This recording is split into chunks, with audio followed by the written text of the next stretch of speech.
Pues Periodista Digital continúa su ciclo de entrevistas sobre trayectoria a periodistas. Hoy contamos con la presencia de don José García Abad. Muchas gracias por venir.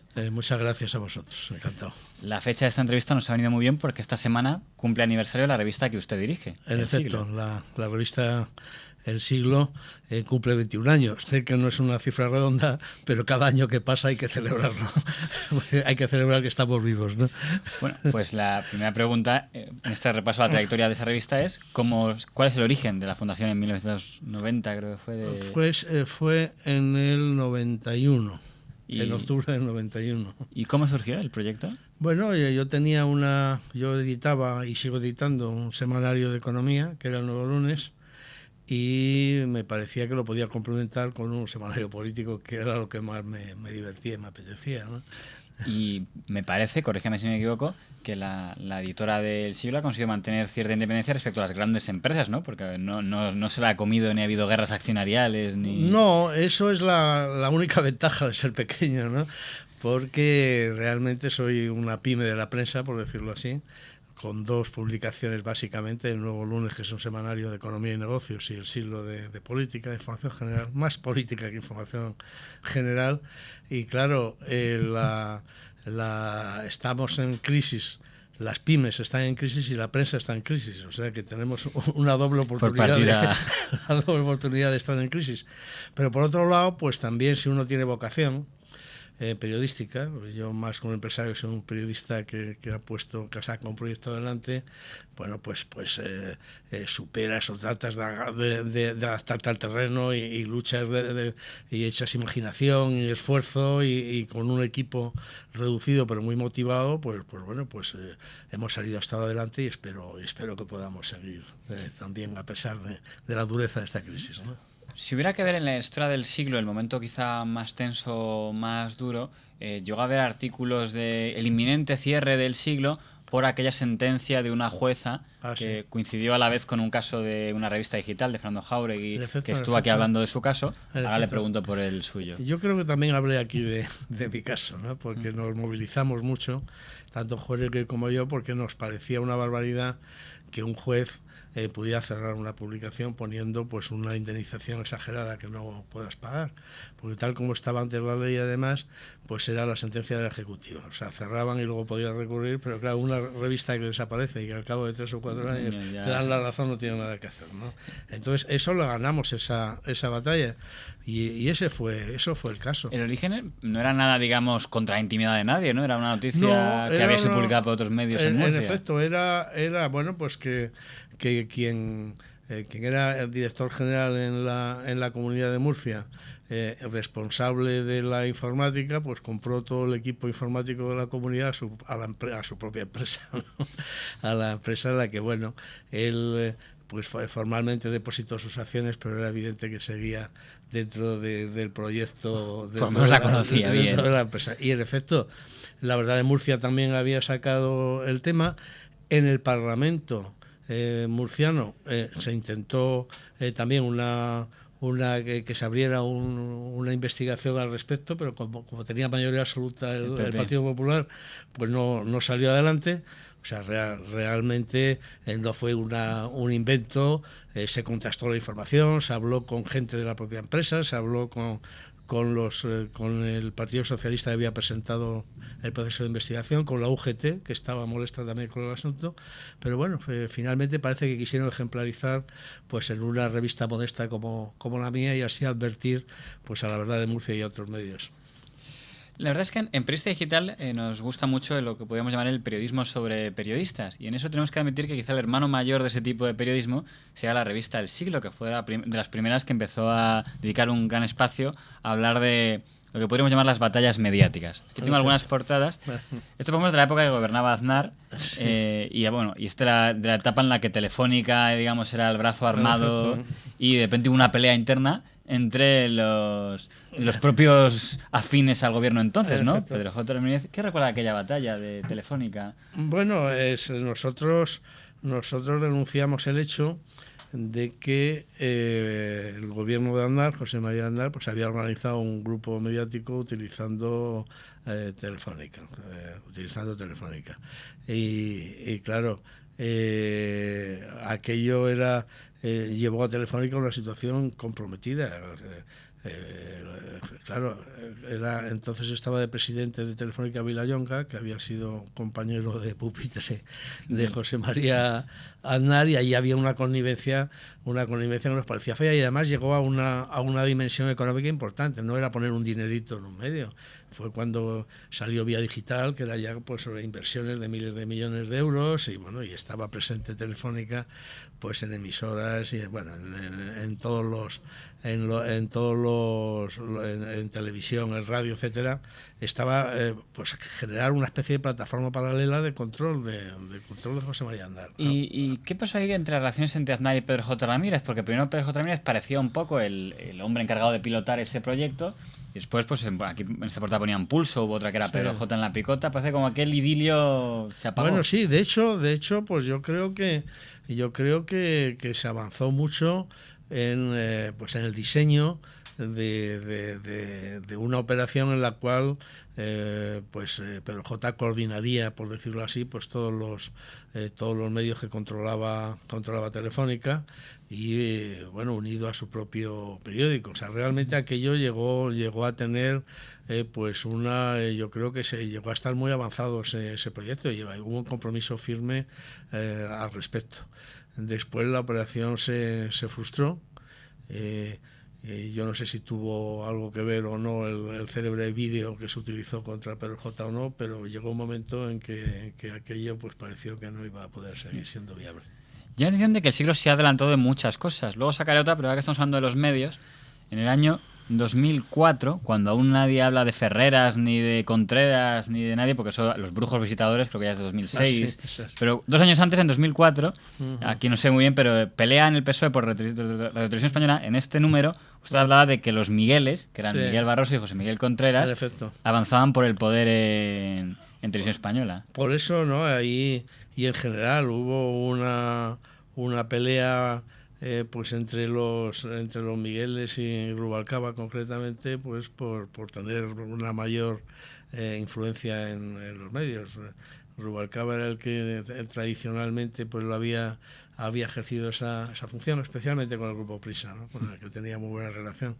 Pero llega un momento en que, bueno, Zapatero se encapricha de Miguel Barroso, y Miguel Barroso pues tiene un grupito, el que has mencionado como los Migueles, en efecto, y se producen tensiones muy fuertes. En aquel momento Rubalcaba estaba de portavoz del grupo parlamentario socialista, y hubo tensiones muy, muy fuertes. Zapatero le dijo a Alfredo, bueno, déjale a Miguel, por Miguel Barroso, que se ocupe de estos temas. Aquello fue una de las tensiones más fuertes que yo recuerdo, sí. Y sobre este personaje, Luis del Rivero, que en un momento aparece, esta es del 2006 la portada, porque aparentemente diría, bueno, es un empresario que tendrá que ver con el gobierno, pero que casualmente ha caído de SACIR justo cuando caía Zapatero a la vez. Qué casualidades. Claro, sí, esto es una... claro, del Rivero es un personaje que se mueve bien en los pasillos del poder, ¿no? Y claro, él yo creo que se aprovecharon mutuamente pues la idea que tenía por ejemplo pues Miguel Sebastián, supongo que de acuerdo con Zapatero, pues de decir vamos a echar del BBVA a Francisco González y te ponemos a ti, a Del Rivero, ¿no? Aunque no le salió bien la operación. La operación evidentemente no salió bien, resistió bien el llamado FG, el presidente del BBVA, y bueno, realmente pues no se pudo seguir adelante con la operación, ¿no? Y hubo pues grandes tensiones entre el presidente del banco y el presidente del gobierno, una tensión que no desapareció, yo creo, nunca, en una enemistad profunda. Si hubiera que buscar, digamos, portadas un poco más bestias, la más bestia que he encontrado sería esta del 2004. También La Razón hizo una portada muy bestia en sentido contrario. Es cuando se sabe la reunión de Carlos Rovira con la cúpula de ETA en Perpiñán. El Siglo titula ETA vota PP, mientras que La Razón titula algo así como ETA amiga de Zapatero y de Carlos. Sí, bueno, a nosotros nos parecía que aquello beneficiaba al Partido Popular. En ese sentido, en ese sentido figurado. Creo que el Partido Popular pensaba lo mismo. Pensaba lo mismo. Bueno, algo que nadie les puede negar, que es algo que sorprenderá mucho. Del caso Urdangarín se empieza a hablar a nivel mediático en el año 2011, tirando a finales. Sí. Y resulta que en el año 2005 La Mansión ya estaba en la portada del Siglo, y en el 2006 el yernísimo... En efecto, el rey frena a Urdangarín con poco éxito, ¿no? Como hemos podido ver después. Pero bueno, sí es verdad que el rey le dice, oye, no sigas por ese camino, ¿no? Pero vamos. Pero se puede decir que el Siglo fue ahí precursor en esta investigación. Fue precursor, sí. Bueno, el Siglo, hay que decir, antes ha señalado con acierto que que para nosotros el tema de la prensa fue una beta importante. Entre otras cosas porque vimos que, bueno, que precisamente por ser pequeños podíamos permitirnos hablar con libertad de los editores de prensa, cosa que entre ellos, de los grandes, pues nunca... Como son parte... Son parte, o bien por una cierta especie de complicidad corporativa, gremial o lo que sea, o bien pues bueno porque los ataques y contraataques van por otro camino, y además se les ve venir y demás. Nosotros pensamos que de una forma honrada pues nuestra dimensión nos permitía hablar pues que la prensa dejara de ser también un tema tabú. Nosotros quedamos tanta doctrinilla sobre la libertad y sobre los abusos de los grandes poderes, pues había que hacer notar que también la prensa pues podía abusar, y que la prensa podía tener también intereses pues que a veces estaban ocultos, ¿no? Pero también a eso iba después. También otro de nuestros temas fundamentales fue la monarquía. ¿Usted tiene algún libro bastante...? Perdón. No. Sí, bueno, escribí La soledad del rey, que fue la primera vez, bueno, que se contaron cosas que se podían suponer pero que nunca se habían escrito, blanco sobre negro, y El príncipe y el rey. ¿Y en este caso les dieron algún toque de atención? De, oye, no os metáis en el terreno de Urdangarín.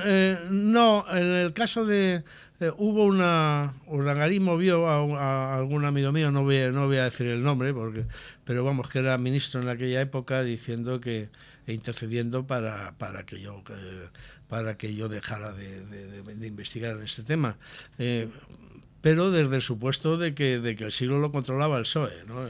Claro, este ministro dijo, oye, Pepe es muy libre, no tiene nada aquí, nosotros ni tenemos un duro, ni él es del partido, ni él es como es, ¿no? Hubo ese intento desde el equívoco que muchas veces pues nos ha perjudicado, decir usted a la revista. Igual que hay gente que ha creído que es de Prisa, y yo creo que a Prisa no le han gustado muchas cosas que ha publicado. Más bien no, y algún libro también en el que pues denunciaba pues la connivencia, por ejemplo, de Garzón pues en todo el tema de soja cable y demás, ¿no? O sea que creo que bueno, que hemos trabajado con dignidad, no somos 7 machos, pero desde la convicción o por lo menos desde la suposición de que somos gente libre, ¿no? Otra figura que han hablado mucho, Federico Jiménez Los Santos. Ahora el señor Jiménez Los Santos está un poco al margen ya de PP y PSOE, pero hubo una época en la que daba la impresión, o al menos eso se deducía del cómo nos sacaba el Siglo, que tenía mucha influencia, por no decir control, en la política del Partido Popular, concretamente en la oposición de la legislatura 2004-2008. Sí, en efecto, Jiménez Los Santos yo creo que fue un personaje pues muy influyente dentro del Partido Popular, ¿no? A nosotros, precisamente por esa visión de tratar de entrar en asuntos de prensa, pues parecía un personaje pues que había que estudiar y que había que seguir, ¿no? Pero ahora parece que perdió ese hilo que tenía con Génova. Pues yo creo que sí, ¿no? Yo creo, bueno, de hecho, pues es muy crítico con Mariano Rajoy, ¿no? Le llama María Complejines y cosas de esas, ¿no? O sea, realmente le protegía mucho Esperanza Aguirre, que tampoco está ahora exactamente en lo alto, en Génova, en el candelero, ¿no? Él es un personaje muy inteligente, Federico Jiménez Los Santos, pero por otro lado muy soberbio, ¿no? Y yo creo que él tiene siempre la tentación de marcar el paso a los políticos. Eso no es nuestra tarea. Nuestra tarea es sacar los colores si hacen cosas impresentables, ¿no?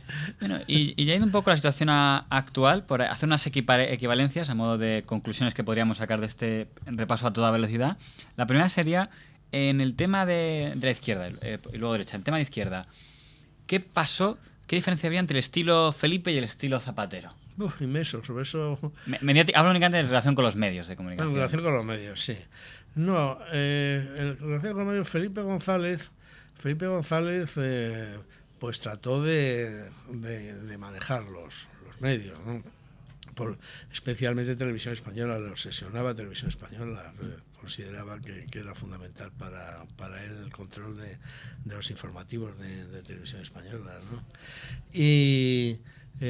Pero Zapatero, en cambio, yo creo que entró con buena intención, y yo he sido muy crítico con él, y tengo un libro, El Maquiavelo de León, por la parte de la sexta y en la que tal. Pero claro, Zapatero, hay que decirle su favor, bueno, que redujo la presencia o la manipulación de Televisión Española, ¿no? Bueno, hizo un procedimiento legal por el que para nombrar al presidente se exigiera una mayoría cualificada del Parlamento, lo cual obligaba a ponerse de acuerdo al partido del gobierno y de la oposición. En eso hay que reconocerle que en la época de Zapatero se metió menos la mano en los medios públicos del Estado. Sin embargo, él trató de hacer su prisa bis, ¿no? La prisa de Felipe González, pues tuvo una gran amistad con Polanco y con Juan Luis Cebrián, y bueno, pues se llegó a hablar del PRISOE, ¿no? en aquel momento. Y el PRISOE fue siempre crítico, menospreciativo de Zapatero. Le parecía un chiquito muy poco preparado y que debía rendirse a la gran experiencia y a la gran visión que tenían los varones de Prisa. Y en eso pues cuento pues una comida que hubo en el Santa Santorum de Prisa, en el que le hicieron pues los Javier Pradera, Juan Luis Cebrián y demás, pues le hicieron una presión en este sentido: oye, chico, tú déjate de aconsejar o si no acabamos contigo, ¿no? De ahí pues Zapatero pues dio ahí sí tuvo una muestra pues que diría yo pues de orgullo democrático. Dijo, oye, yo acabo de ganar un congreso, era cuando acaba de ganar el congreso del PSOE, todavía no era presidente del gobierno, y por supuesto a mí no me vais a mandar. Y desde entonces hubo una enemistad a muerte sobre todo entre Juan Luis Cebrián y Zapatero, y él trató de hacerse su propio grupo, su propio PRISOE. ¿La iniciativa de Público de quién fue? ¿De Roures, de Barroso, del propio Zapatero? Sí, bueno, es que ahí Miguel Barroso y Miguel Contreras, pero vamos, sobre todo Miguel Barroso, que era pues el gran, por decirlo así, pues el gran brujo de Zapatero en temas mediáticos, bueno, pues le puso a Zapatero como quien le pone a una señora un piso, ¿no? O sea, le puso a Zapatero, o trató de poner un grupo mediático en el cual estaba La Sexta fundamentalmente, que fue un escándalo, porque prácticamente pues se la dio a sí mismo también, aunque ya digo que en ese momento no apareciera formalmente en la empresa, pero evidentemente él formaba parte de la empresa que con Roura se hizo con La Sexta. Y también pues pensó en hacer, pues bueno, pues tenemos una televisión y tenemos pues un periódico pues que le haga de cierta manera la réplica al País, ¿no? Y bueno, ¿Se puede decir que a Robles más o menos le presionaron o le forzaron, o él tendría interés? No, es una connivencia. Ellos eran amigos. Rouras es un personaje también muy muy ambicioso, un personaje que vio que tenía una oportunidad de, con el apoyo del gobierno, pues ampliar su empresa, no solo periodística, ¿no?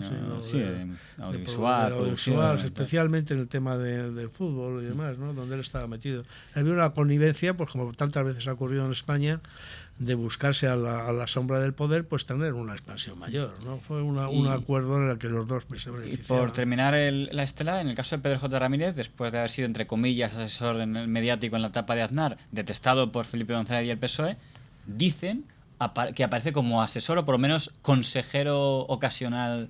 Bueno, dicen y es verdad. Pues, dicen y es verdad. Es que está en la misma línea de lo que digo, ¿no?